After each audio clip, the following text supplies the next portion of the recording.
Yo, yo, yo, yo. Welcome to day two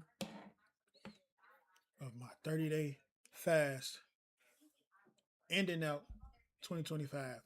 Now, I started yesterday, so that only gives me the rest of this month and first 20 days of January. So that's gonna really be like the crunch of it. The and Yeah, man, I've done fast in the past before, and doing 30 days is the hardest. Like a day when you first start doing it, it's absolutely hard as hell. Um, Shit, even when you get to like 3 days, once you get to like day five though, that's when it kind of seemed like, oh, I can do this. But then once you get to like day 15, day 12, day 15, yeah, that's when it starts to get harder. And let's go to this. Let's like just do some research real quick.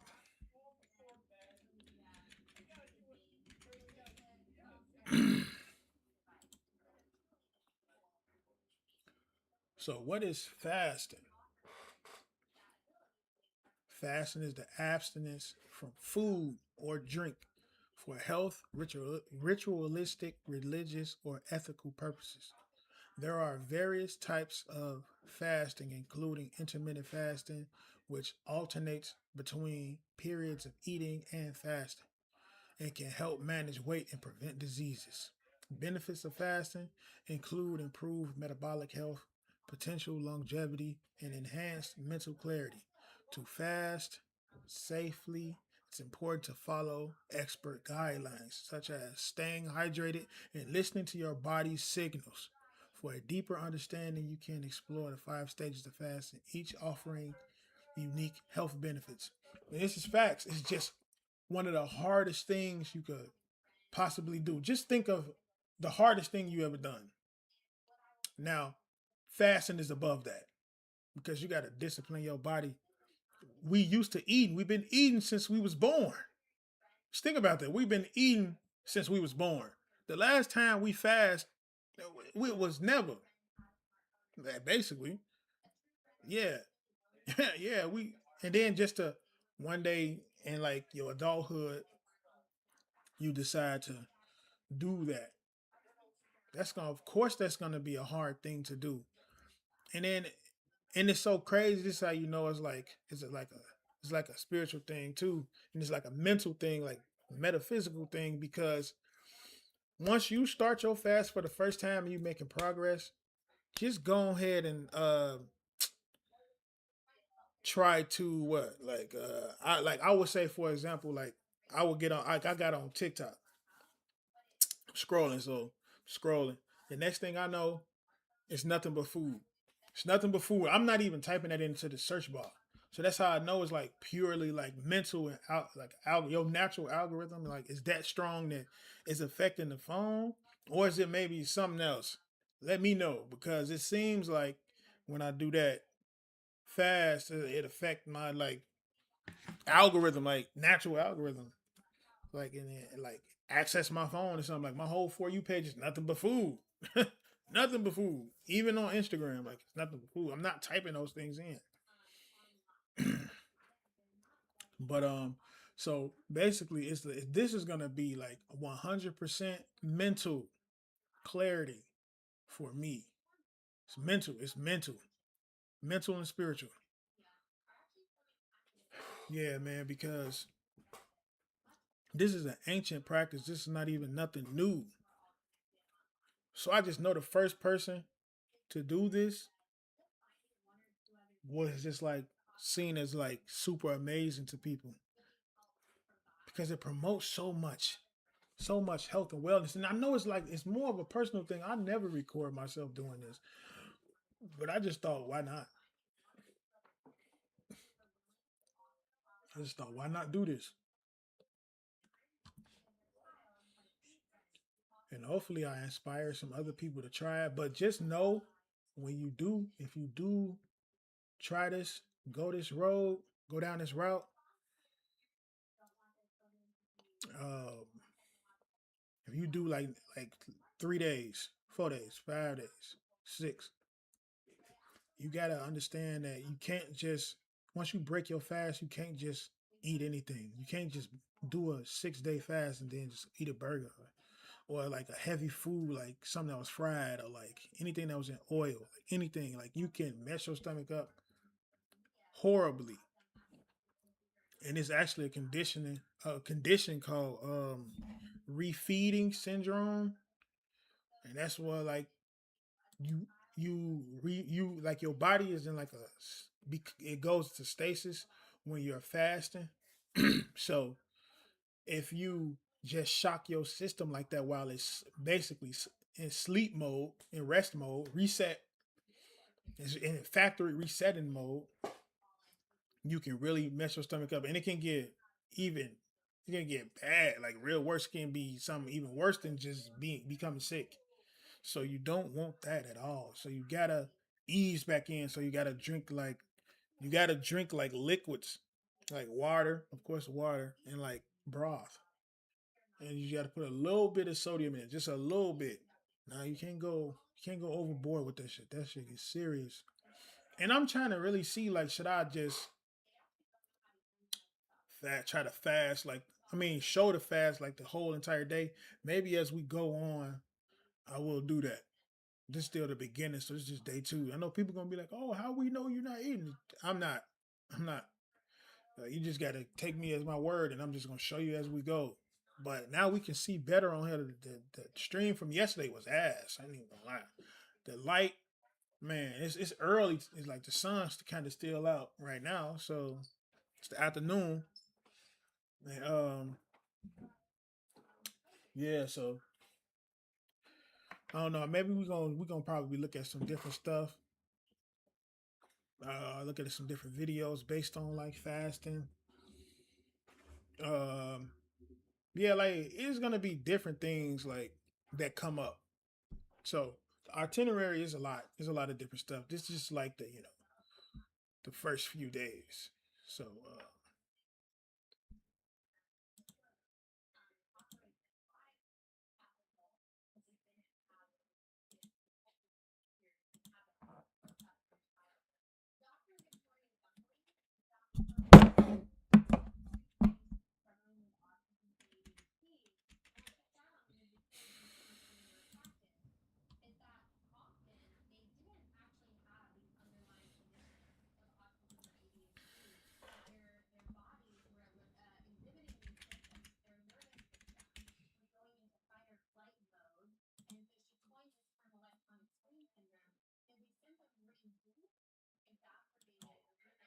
Why do you want to fast?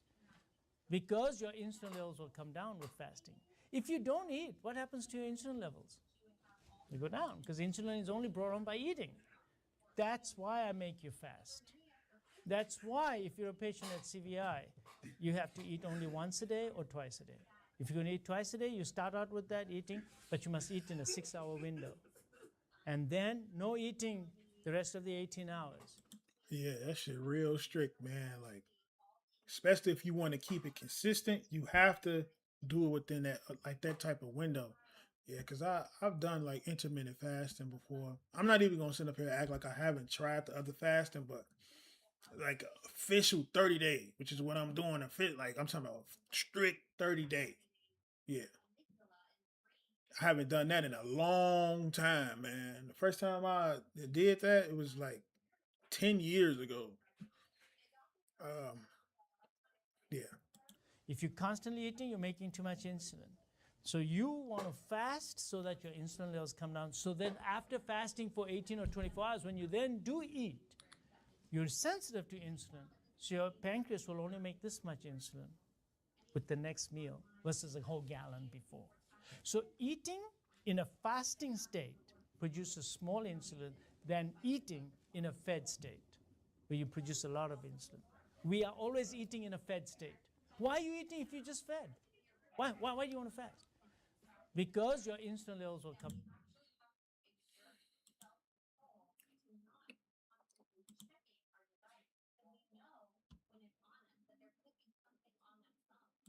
It's even backed by all type of different science. Them damn ads, man.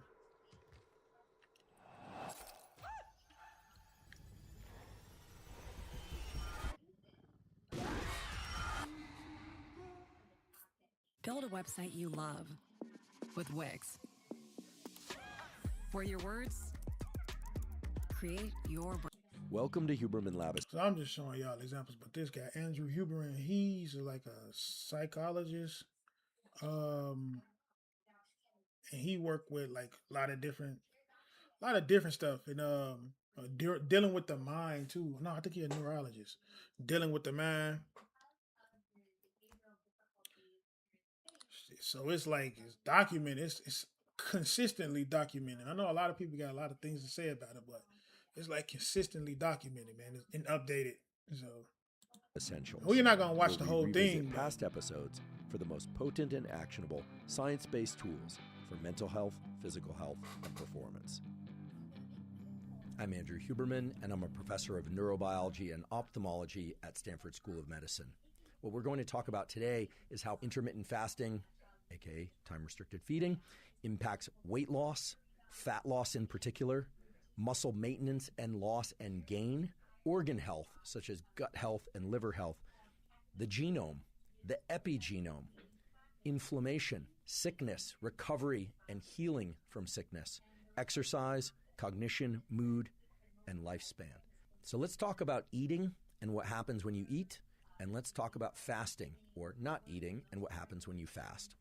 If ever there was a topic that is controversial, especially on the internet, it is that of diet and nutrition.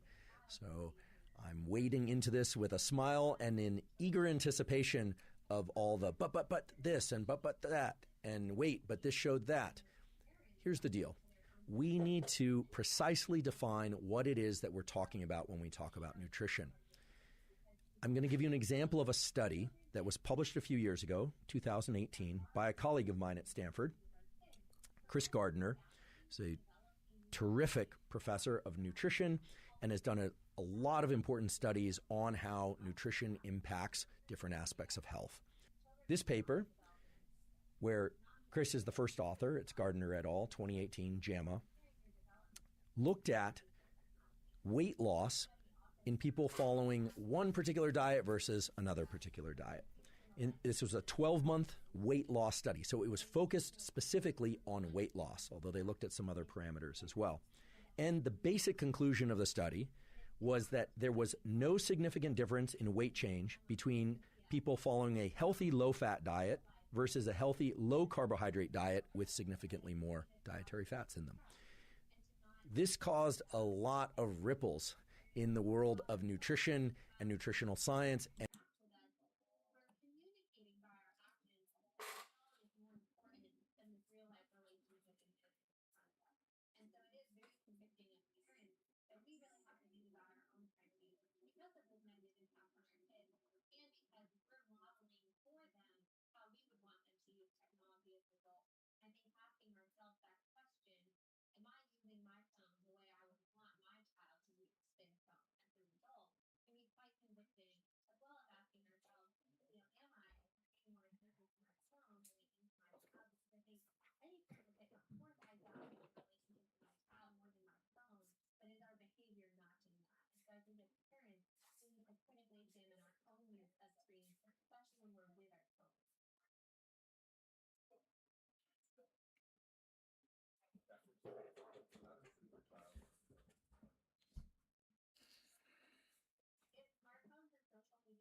And so we want to think through our family parenting time goals, how we use these technologies purposefully and intentionally in a way that brings the family together rather than dividing us on our own devices. We want to have digital accountability in the home between parent and child to keep our children safe.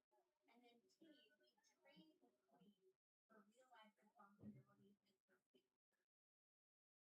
That actually restricts children's freedoms in the virtual world to allow them more freedom in the real world. Real life activities, relationships, and responsibilities that help them progress towards adulthood, not the screens that stunt them from progressing towards adulthood. It's important in living out the lifestyle in our families that as we're restricting smartphones and social media, that we're actually working to get our kids buy-in and we're hearing them out if they have reasonable requests. So all the families that I spoke with said they wanted their children to understand the reasons and actually educate themselves on the harm.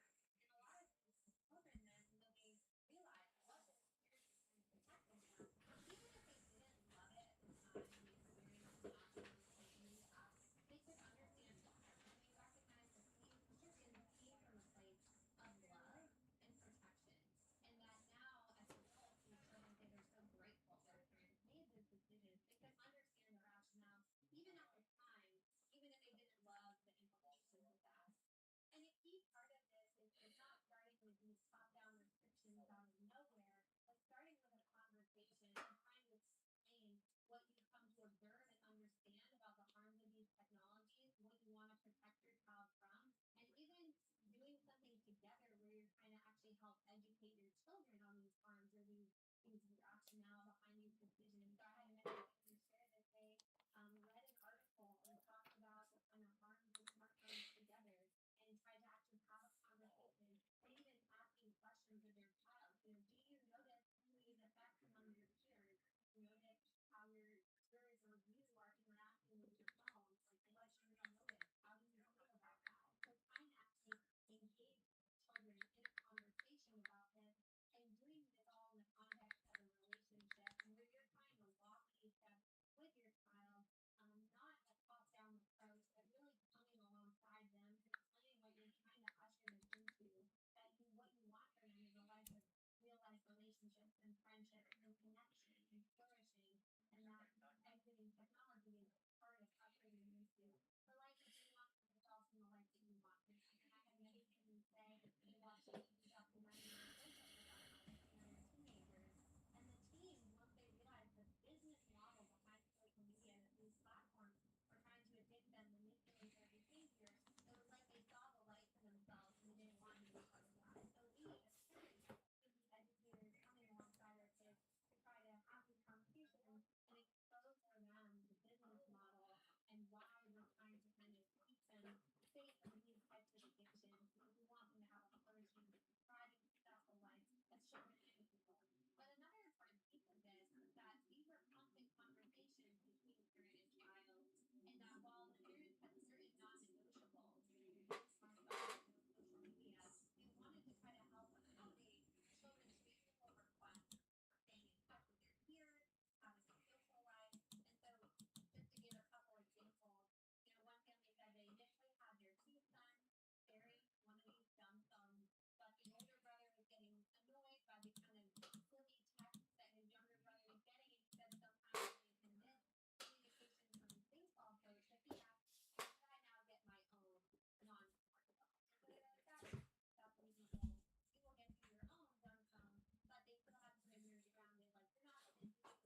huge power over me.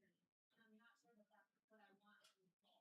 What the tech exit lifestyle looks like in my own home is that we don't have internet in our house. Our children don't have access to tablets. We don't have a smart TV. We do have a dumb TV that my husband throws out on Friday nights for us to watch in the movies, but it's not a daily habit in our family, and it's something that we're always using purposefully, and we're always using it together. I don't personally have a smartphone. I gave up my smartphone 2 years ago because I recognized it was too addictive and too powerful for me to resist checking it all the time when I was with my kids, and I recognized giving up a smartphone and having one of these alternative phones would allow me to be more present with my children and less distracted by what's happening on the device. We haven't had to navigate kids having to use screens for schools yet. All of my children are 5 and under. And so I recognize that the pressure towards using screens is only going to increase. Obviously, their peers don't yet have smartphones. And so that's why I really set out to interview families of teenagers who had to now and who have successfully launched teams to college to find out how have they navigated these pressures when all of a sudden all their children's friends started getting smartphones or getting on social media apps, or they were required to have their children using the internet more for school assignments. That is what helped me to flesh out this framework. Not only taking the steps that I could now with my young kids of not allowing them to have interaction with And the first hour without having the television to a rare occurrence in the first hour after waking up, that's something that people don't even think about. I remember I used to have to, I basically essentially did that by mistake 10 years ago when I was in college. And man, I had no money to get no food, not no little like lunch for break, like in, the breaks between classes. And so I would just like, shit. In the morning I wake up, I just drink some water, and then I'm going to class all the way up until like 4 o'clock in the afternoon. Then I'll probably eat, or I'll wait till I get home to eat. And then that just became like a routine. And then before you know it, I was inadvertently intermittent fasting. they turn away and they run and they tell me, and having that conversation at such a young age, and I want my children to be able to come to me and talk about that. And that was something I saw with these families of teens too, were these constant conversations of open channels of communication so that the parent was the resource that a child could go to if they came across something that made them feel uncomfortable online, or if a friend showed them something. And so even for young parents, it's never too early to start those conversations, and those will obviously gradually deepen and be explained more fully as they grow in between these 2 years. When I often get asked, well, then what is a reasonable age for a smartphone? I find it's a complicated answer. I think what I've seen in these families is that they've actually kind of rejected the premise of that question, this sense of inevitability. Oh, at some point my child will have to get one. Families will draw these lines differently. Many families said that for them it wasn't as Oh damn! I forgot I had it on mute. Y'all ain't hear nothing I just said. I'm saying it again. He was talking about the fasting for an hour after you wake up, and I was saying like I inadvertently done something like that 10 years ago when I was in college, and sometimes I didn't have no money like for school or some shit like that. Going to like you take your break between classes, so I just drink water every time my stomach start hurting. I just down some water like I'm really inadvertently fasting. I didn't know, and it just became a routine. So then I would break that fast at like around 4 or 5 o'clock because I was full time and I had classes like damn near the whole day, and yeah. So people don't even think about doing that when they wake up.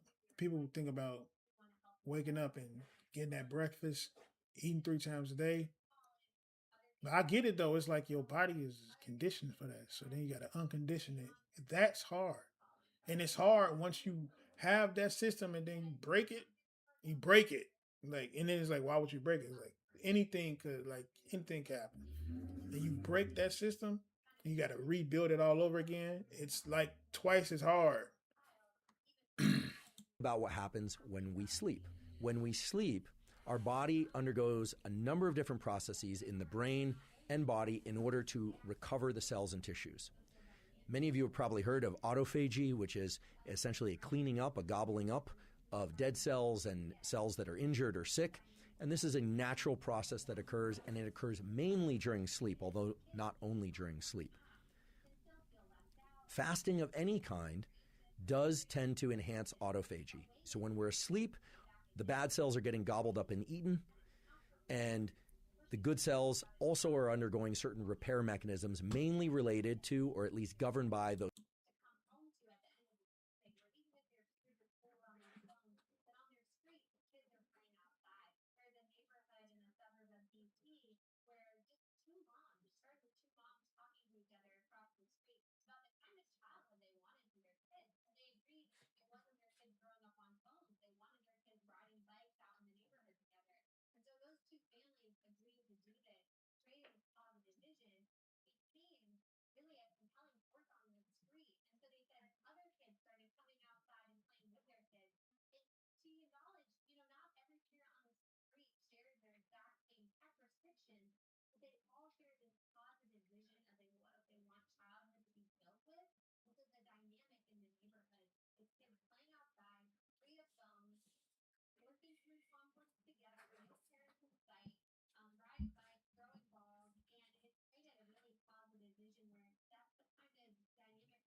That's another hard one. You don't want to have your feeding window too close to bedtime because it's like your body got to go off. You got to shut your body down at a certain time, especially if you got that routine set up with eating within that 6 hour window. So wherever you at, you could be anywhere. Could be like at work. You could be anywhere. And you can't unless you made you some meal prep. Unless you meal prep, but if you didn't meal prep, you're probably going to be going to like nearest gas station for like a banana or something like that. That's better than nothing because those intermittent fasting windows for like 6 months in, man, a banana satisfy you for real. A banana, a piece of fruit, any kind of piece of fruit, orange, banana, orange, apple, any that will satisfy you, man.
fosters because they have a lot of social anxiety and the real life relationship and interactions feel difficult for them.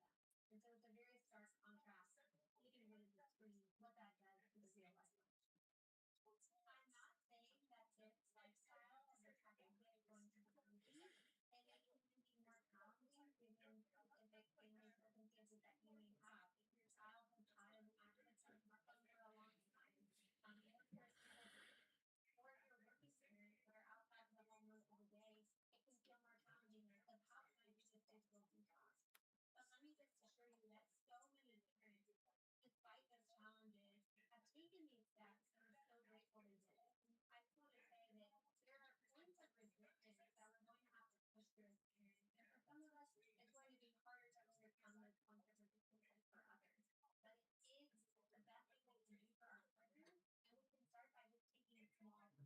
it is the best thing we can do for our children,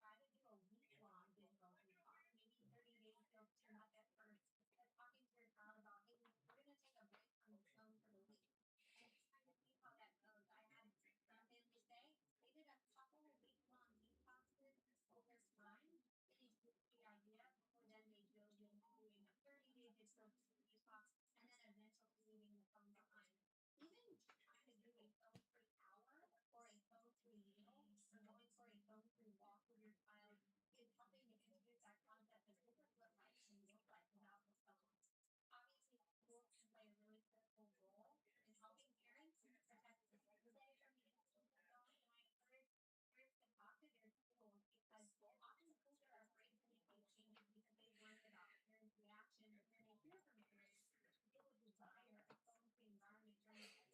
idea before then they dove into doing a 30-day digital detox and then eventually leaving the phone behind. Even trying to do a phone-free hour or a phone-free meal or going for a phone-free walk with your child is helping to introduce that concept of this is what life can look like without the phone. Obviously, schools can play a really critical role in helping parents protect the school day from the influence of phones. And I encourage parents to talk to their schools because often schools are afraid to make these changes because they worry about parents' reactions. And then they hear from parents they would desire a phone-free environment during the day for their kids. Schools are eager and excited to try to adopt these policies. And then I would also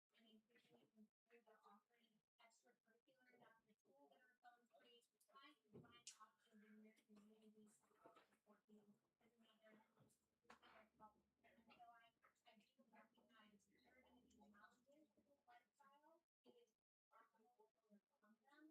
child over to their house where they're not on screen and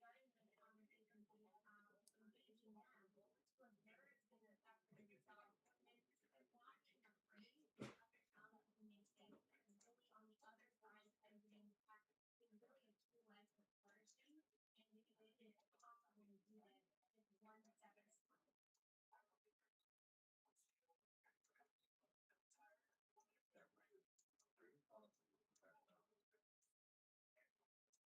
just one step at a time. Many of the negative effects and dynamics of smartphones and social media today are not positive for individual parents who always their own phone, but require collective solutions as a society. And so we will be a really helpful source of training to help parents about these technologies and social media by having tools to protect those environments from things like these technologies. But schools are kind of on the front line as our next level of what it is and should be helpful.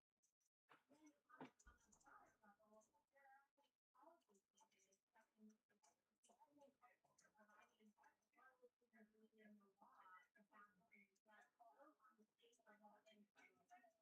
So there's been a big push to get rules as solutions for policy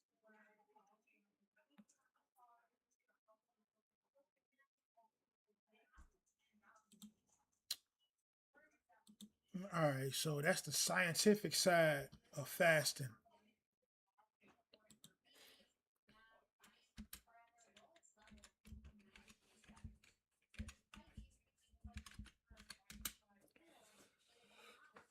Now let's try the other side.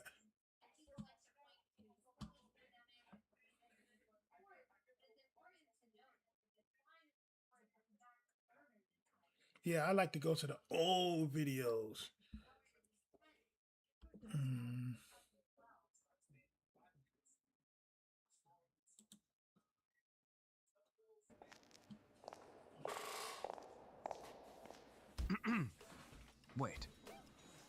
I can speak.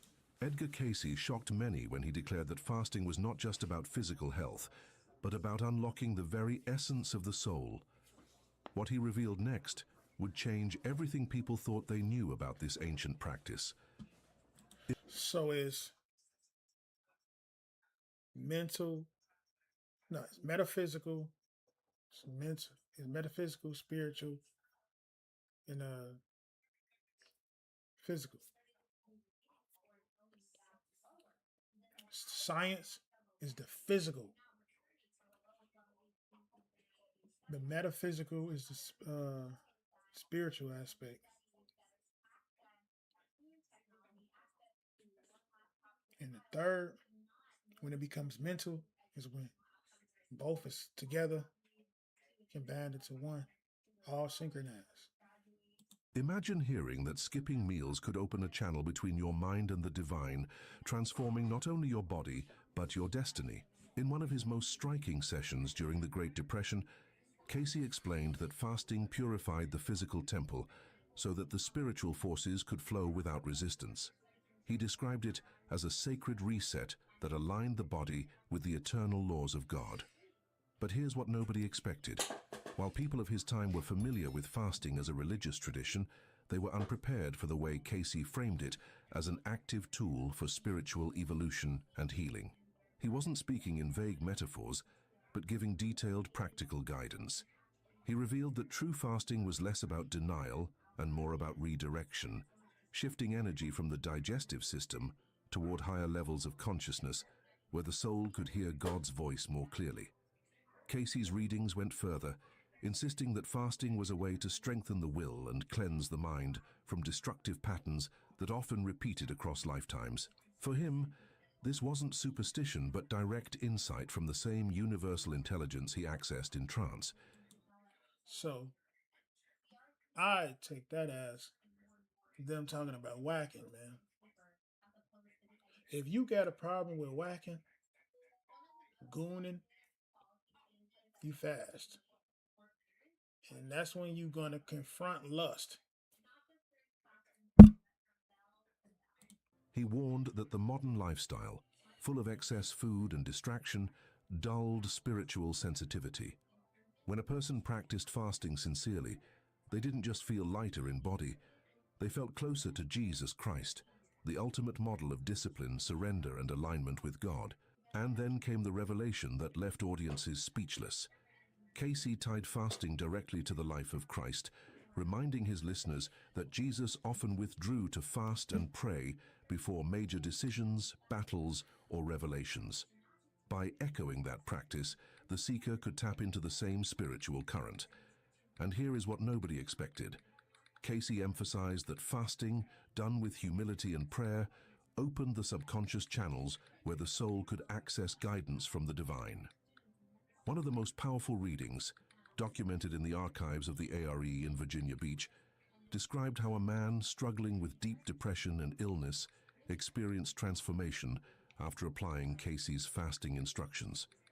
During that session, Cayce explained that the physical body was overloaded with toxins, but more importantly, the man's spirit was weighed down by fear and guilt.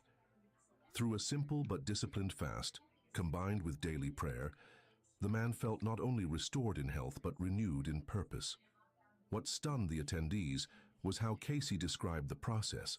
Fasting burned away not only physical impurities, but karmic residues, freeing the soul from chains it had carried across lifetimes.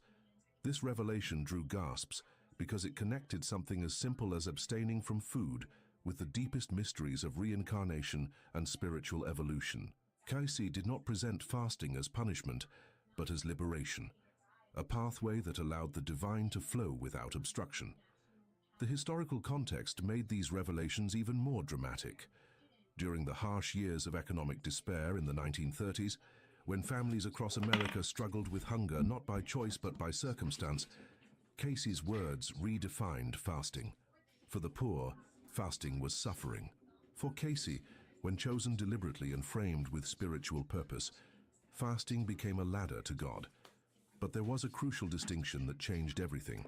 He differentiated between involuntary lack and conscious discipline, showing that intention was everything. A farmer from Kentucky, desperate for hope, once asked Casey if his inability to feed his family meant that he was unconsciously closer to God. Casey replied with compassion but clarity. True fasting requires willing surrender, not forced deprivation. The power comes not from hunger itself, but from the inner choice to direct the soul toward God's light. When Edgar Casey spoke about fasting, he often warned that it was not a mechanical act. It was not about how many hours someone avoided food or how many days they could endure hunger. He made it clear that fasting without prayer, meditation, and conscious intention was simply starvation. The true spiritual power came when fasting was accompanied by a focus on Christ, on inner cleansing, and on redirecting the will. In one of his most impactful readings of 1932, Casey explained that the body is a temple designed to reflect divine order, and when the digestive system rested, the spirit could move into the empty space with clarity. He said that just as spring cleaning renews a house, fasting renewed the human vessel for divine use. This idea shook the people present because it reframed fasting from an old religious ritual into a living technology for spiritual growth. He reminded them that when the body is heavy and clogged, the mind is sluggish, but when the body is clear, the soul can rise. Casey often connected fasting with the concept of discipline, something he saw as critical for breaking cycles of weakness carried across lifetimes.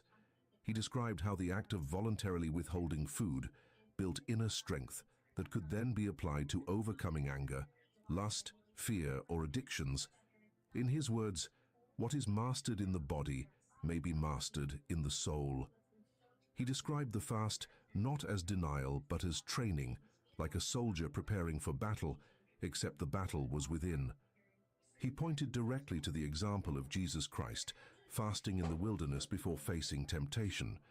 For Casey, this was not symbolic but literal evidence that fasting strengthens the will against forces, seen and unseen, that seek to pull the soul away from God. When skeptics asked if this was just psychological, Casey responded that psychology and spirit are intertwined, and that fasting allows the subconscious to realign with divine law. This was Casey at his boldest, turning a simple act into a cosmic practice. One of the most dramatic moments happened during a session in Virginia Beach, when Casey addressed a woman who had struggled with destructive habits for decades. Her body was failing, and her spirit was heavy. Casey, in trance, prescribed not only a short fast, but also a spiritual practice during those days, reading the Gospel of John aloud, praying at sunrise, and using the fast as a period to forgive others and herself. Witnesses described how her entire presence changed after following these instructions. It was not simply that her health improved, it was her eyes, her voice, her very energy. She radiated peace. For those who doubted, this case became living evidence that fasting was not about the stomach, but about the soul's alignment with Christ. Casey explained that during her fast, she opened herself to the healing power of divine love, and that was why transformation happened so quickly. The shock to the audience was not that she felt better, but that her whole life shifted in direction. Throughout his lifetime, Casey often contrasted modern science with spiritual truth. Doctors of his time saw fasting as a medical curiosity at best, or a danger at worst. Casey challenged that view, saying that science was still blind to the spiritual dimension of human existence. He never rejected medicine, but argued that the deeper cure always involved the soul. "Cleanse the body and you cleanse the channels of the spirit," he once said, highlighting that fasting was not against science but beyond it. He predicted that one day science would recognize how fasting triggers processes of renewal in both body and mind, and history would prove him right. Decades later, research on fasting began to confirm benefits Casey had already described: detoxification, mental clarity, and healing responses. Yet Casey's perspective reached further. He said fasting clears not only physical toxins, but also energetic residues that block the soul's connection to God. Edgar Casey never separated fasting from the greater journey of the soul. He taught that the body, mind, and spirit are woven together in a single pattern, and fasting was one of the rare practices that touched all three at once. In one of his sessions that changed the life of an entire family, He explained that fasting helped dissolve barriers carried over from past incarnations. According to him, the weight we feel is not always just physical. It is the accumulation of choices, regrets, and attachments from many lifetimes. Fasting, when practiced with prayer and focus on Christ, could loosen these invisible chains. He described it as opening a window between the present life and the eternal self, allowing divine light to pour in. This startled the people listening because it suggested that something as ordinary as abstaining from food had cosmic consequences. The future of your business is here. With Wix, you get advanced AI capabilities for more customization, more time, and more growth. It was not just about the body resting, but about the soul remembering its true origin in God. During the years of war, many turned to Casey not only for medical guidance, but for comfort. Families in Virginia Beach and Hopkinsville asked how to keep faith when chaos seemed endless. Casey reminded them that fasting, combined with prayer for others, was a way to anchor peace within while the world burned outside. He told them that Christ himself had taught this principle. When you fast, do it not with sadness, but with a spirit turned to heaven, and God will reward you in secret. Casey emphasized that fasting became powerful when used for service, when someone fasted not only for personal clarity, but to lift others in prayer. In this way, he connected individual discipline with community healing. One soldier's mother reported that during her fast and prayers, she felt an overwhelming presence of peace, even as her son was far across the ocean. Casey explained that fasting had opened her channel to receive the assurance of the Spirit, giving her strength to endure. Another striking theme in Casey's teachings was his warning against approaching fasting mechanically, as if it were magic. He said that many people failed because they treated fasting as a test of willpower rather than an offering of surrender. The goal was never endurance, but alignment. He insisted that without humility, fasting could even increase pride, making a person think themselves holier than others. To prevent this, Casey recommended simple, structured practices. Begin with prayer, choose a short fast rather than extremes, and always end it with gratitude and moderation. He described fasting as a conversation between the body and God, where each hunger pang was a reminder to redirect thought toward Christ. Instead of fighting hunger with bitterness, the seeker was to use it as a call to prayer, a moment to lift the mind above the body. In this way, fasting became not deprivation, but constant communion. Casey also addressed the fear many had about the physical risks of fasting. Doctors in the 1930s and 40s warned against it, claiming it weakened the body dangerously. Casey disagreed, clarifying that short, purposeful fasts were not only safe, but healing. He often recommended simple methods: fruit juices, water, sometimes a day or two of complete abstinence, depending on the individual's condition. What mattered most was the spiritual frame behind it. In one reading preserved in the ARE archives, he explained that the body uses fasting as a time of repair, cleansing tissues and resetting natural rhythms. But he stressed again, without prayer, the fast remains only physical. With prayer, it becomes sacred. He often repeated that the highest purpose of fasting was to prepare the body as a clear vessel so that the soul could receive divine impressions. Make the body a fit channel for the Spirit, he said, a phrase that many who heard him never forgot. Casey's understanding of fasting was rooted in the belief that the human body is more than flesh and blood. It is a living temple designed to channel divine energy. He often reminded seekers that if the body is clogged with impurities and the mind is filled with worry, the spirit cannot express itself freely. Fasting, then, was like sweeping the floors of a sacred sanctuary, removing what blocked the presence of God. In one reading that left the audience stunned, he described fasting as loosening the cords of bondage, not only freeing the body from poisons, but also releasing the heart from resentment and the mind from confusion. He urged people not to see fasting as punishment, but as preparation. Just as a musician tunes an instrument before a performance, fasting tuned the body for the soul's music. This comparison made the teaching practical and unforgettable because it gave people a new way to imagine the sacredness of their physical vessel. Perhaps the most shocking claim Casey made was that fasting could affect not only the present life, but the soul's journey after death. He explained that when we leave this world, we carry the state of our consciousness with us. If the mind is clouded by greed, fear, or attachment, the transition can be heavy and confusing. But when a person has practiced fasting with prayer, they train themselves to detach from what is temporary and cling to what is eternal. He said, fasting was rehearsal for dying well, an exercise in letting go of the physical so that the spirit could rise freely.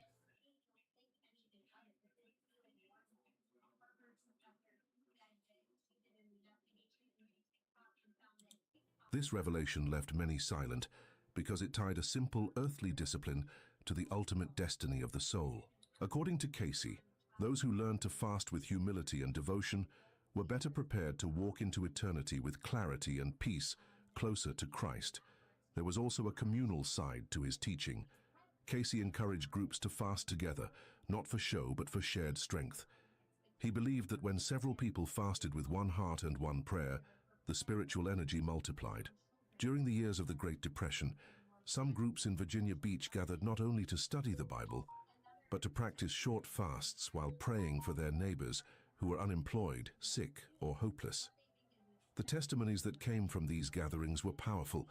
People spoke of renewed courage, of unexpected opportunities, and of a deep sense of being held by God's presence. Casey explained that collective fasting created a channel through which spiritual power could flow into a community, lifting burdens that no one person could carry alone. He connected this practice to the early Christians, who often combined fasting with prayer when seeking guidance or facing persecution. One element that consistently set Casey apart was his insistence on balance. He never promoted extreme fasting or self-destruction. Instead, he stressed moderation, reminding people that the body is a gift from God and must be cared for. He often advised seekers to listen to their own constitution, to fast lightly but intentionally, and to return to nourishing foods with gratitude. For him, the fast was never about how long someone could endure without food, but about how much the soul could open to divine truth during that time. He also gave practical advice, resting during a fast, avoiding unnecessary labor, and spending more time in meditation or scripture reading. These details showed that Casey did not treat fasting as a vague idea, but as a concrete practice, grounded in daily life.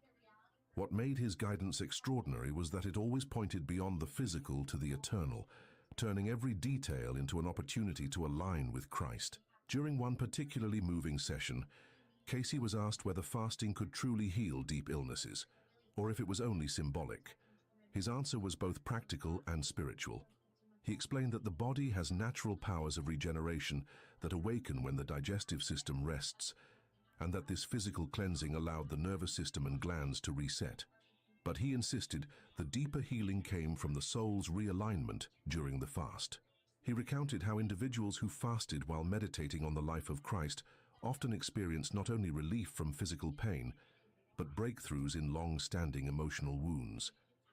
To Casey, disease was never only in the body, it was in the mind, the attitudes, the spirit.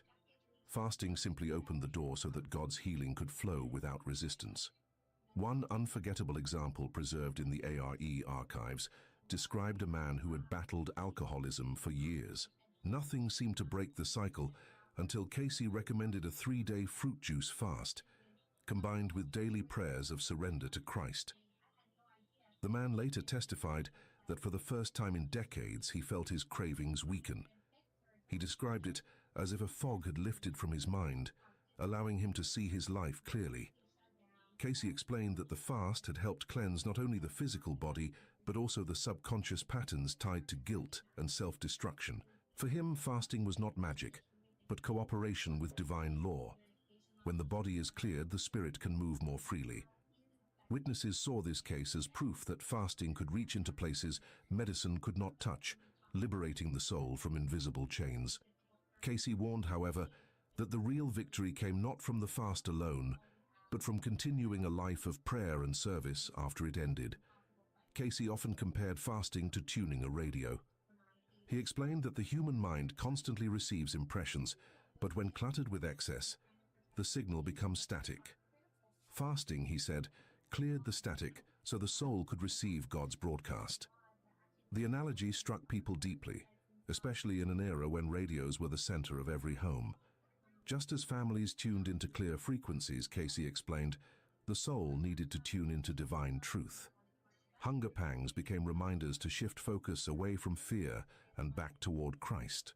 He even described fasting as one of the simplest tools for aligning with the Akashic records, the universal memory of the soul, because it quieted the body long enough for the deeper self to speak. This teaching transformed the way many viewed their daily struggles, giving them hope that their discipline could open doors to wisdom and healing far beyond their imagination.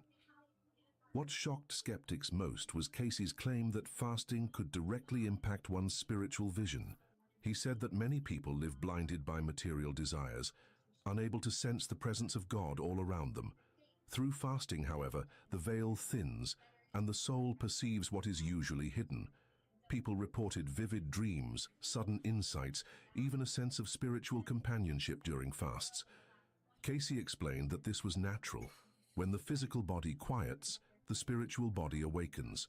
He reminded his audiences that Christ himself said, "Blessed are those who hunger and thirst for righteousness, for they shall be filled." For Casey, this was not poetic language, but literal truth. Fasting created the hunger, prayer created the thirst, and God himself filled the soul. This message electrified those who heard it because it tied the act of fasting directly to the promise of divine encounter. Casey also addressed a subtle but crucial truth. Fasting without love was empty. He warned that some seekers approached fasting as a competition, as if God would reward the longest endurance. He dismantled that idea completely, saying the power of fasting is measured not in hours or days, but in the sincerity of the heart. He told a group in Hopkinsville that the real test was not how long one could go without food, but whether the fast inspired greater compassion, forgiveness, and service to others. If someone fasted but returned to anger, pride, or selfishness, they had missed the purpose. In his words, let the fast be not of bread alone, but of bitterness, of hatred, of judgment. That statement stunned the room because it elevated fasting into a total cleansing of body, mind, and heart. He explained that the greatest fast was not measured on a clock, but in the soul's willingness to release what kept it far from God. In another remarkable session during the Second World War, Casey spoke to families burdened with fear for their sons and daughters overseas. Many asked if fasting could somehow protect their loved ones.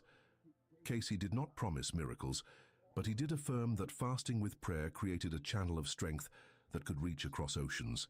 He urged mothers and fathers to fast not out of despair, but out of faith, turning every pang of hunger into an intercession for their children. Testimonies later recorded showed that many found supernatural peace in the midst of their fasting, even when news from the front was grim. Some described dreams of their loved ones surrounded by light, which gave them courage to endure. Casey explained that fasting heightened spiritual sensitivity, allowing people to sense realities beyond the physical world. What shocked many was his claim that such practices could indeed influence unseen forces, creating ripples that touched lives far away. One of Casey's most consistent messages was that fasting must always end with gratitude. He taught that when breaking a fast, one should not rush to overindulge, but pause to thank God for every bite, recognizing food as sacred provision. He often suggested beginning again with simple fruits or broths, allowing the body to gently return to its rhythm. This closing act of humility sealed the spiritual benefits of the fast. He also encouraged people to journal during their fasting periods, recording insights, dreams, and reflections as a way to anchor the lessons learned. Many followers reported that their greatest breakthroughs did not happen during the fast itself, but in the quiet days after, when clarity emerged like dawn after a long night. Casey explained that fasting was like planting seeds, and the harvest often came later. This teaching gave people patience and trust, showing them that transformation unfolds in God's timing, not in human schedules. What made Casey's view of fasting so radical was the way he linked it to the life of Christ at every step. He insisted that fasting was not just an ancient tradition or a personal discipline, it was the very path Jesus walked to prepare for his mission. Casey said that when Christ fasted in the wilderness, he was demonstrating the power of surrender, showing humanity that divine strength comes when the body decreases and the spirit increases. For Casey, every fast was a way of imitating Christ, drawing closer to his example.